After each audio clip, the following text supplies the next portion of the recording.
भगवान के जो वस्त्र हैं जिसका नाम मैंने शुभ वस्त्रम दिया हुआ है। ये वस्त्र जो है ये पीताम्बर पीले रंग का वस्त्र है, जो कि पीताम्बरी वो कपड़ा है जो हमने काशी से इसको स्पेशली तैयार कराया था। और ये वस्त्र जो है इसमें असली स्वर्ण और असली चांदी के तार हैं, और जिन पे कढ़ाइयाँ भी हुई हैं वो भी असली स्वर्ण और चांदी के तारों से ही हुई हैं। और मुख्यतः इसमें जो भी मोटिफ, जो भी इस पे जो कलाकृतियाँ आपको नज़र आ रही हैं वो पद्म चक्र और मयूर के ही हैं इसमें, और उन्हीं को हमने स्वर्ण और चांदी से इसको तैयार किया है। कितने दिन में तैयार हुए हैं? यहाँ तो हमारी टीम खुद दिल्ली से यहाँ पे आके रुकी हुई थी अयोध्या में, और हमने यहीं पे रहकर सारा काम तैयार किया दिन रात लगाकर। लगभग 12 से 15 लोगों की टीम हमारी ऑन एंड ऑफ यहाँ पे लगी हुई थी, और हम लोगों ने सब कुछ यहीं बैठ के बनाया और किया। तो समय का तो अंदाज़ा नहीं लगा, बिकॉज हम लोग दिन रात यहाँ पे इसके लिए काम किया हम लोगों ने, और बस हो गया। अच्छा, विशेष तौर पे क्या बनाने में जब क्या समस्याएं आई है, इसको तैयार करने में कितनी समय लगी? समस्या तो नहीं कहूँगा, क्योंकि लेकिन ये ज़रूर था कि कठिनाइयाँ थी, क्योंकि आप एक सामान्य रूप, एक सामान्य व्यक्ति के लिए डिज़ाइन करना और एक आइडल के लिए डिज़ाइन करना, वो भी जो प्रभु श्री राम है, एक बहुत बड़ी जिम्मेदारी का काम था। पहला बिंदु ये है कि भगवान की जो प्रतिमा थी, जो प्रतिमा है, उसके मानक हमारे पास में नहीं थे पहले से। वो बाद में हमें जब मूर्ति फाइनल हुई है उसके बाद हमें वो मिले, तो उसके पैटर्न तैयार करना और एक लिमिटेड समय में उसको तैयार करना, वो अपने आप में एक बड़ा चैलेंज था।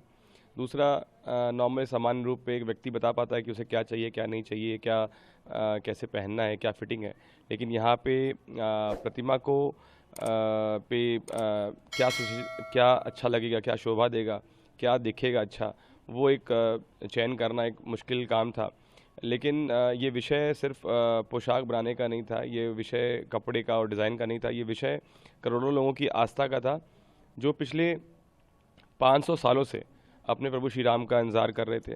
और जितनी खूबसूरत ये प्रतिमा बनी थी, उसको कॉम्प्लीमेंट करता हुआ, उसको उसके साथ देता हुआ एक पोशाक चाहिए था। तो ये सवाल भी हम रोज़ अपनी प्रार्थना में भगवान से करते थे कि भगवान हमें हमारा मार्गदर्शन करें और एक अच्छा पोशाक बनाने में हमारी मदद करें, तो तभी संभव हो पाया। कितना सौभाग्यशाली मानते हैं आप? पहली रामलला की प्रतिमा जो 500 वर्ष बाद में आज भगवान अपने गरबा में विराजमान हैं, उनकी प्रतिमा आपने बनाई। मैं बिल्कुल अपने आप को बहुत बहुत सौभाग्यशाली मानता हूँ, अपने परिवार का, अपने माता पिता का, अपनी पत्नी का सहयोग जो मुझे मिला उसके लिए बहुत बहुत आभार। और जो विश्वास मुझ पर माननीय चंपा जी ने दिखाया कि मैं ये कार्य कर पाऊँगा, उसके लिए मैं उनका कोटि कोटि धन्यवाद देना चाहता हूँ कि उन्होंने मुझ पर भरोसा जताया। और क्योंकि एक बहुत बड़ी जिम्मेदारी थी, जहाँ पे 500 साल से लोगों ने अपने मन में, अपने हृदय में एक परिकल्पना कर रखी थी, एक इमेजिनेशन बना रखी थी कि भगवान की रूप ये होगा, भगवान ऐसे दिखेंगे। तो वो एक उसको सामने लाना पोशाक के माध्यम से, वो मेरे लिए बहुत बड़ी जिम्मेदारी का काम था कि किसी को निराशा ना हो, और जो सब लोग देखें वो मनमुग्ध हो जाएं, उनको अच्छा लगे, सुंदर लगे, उसका वर्णन करें, जैसा वर्णन हम भगवान श्री राम की कथाओं में सुनते हैं। आगे भी आप अपनी सेवा देते रहेंगे भगवान को? जैसा मुझे आदेश आगे मिलेगा मैं करूँगा।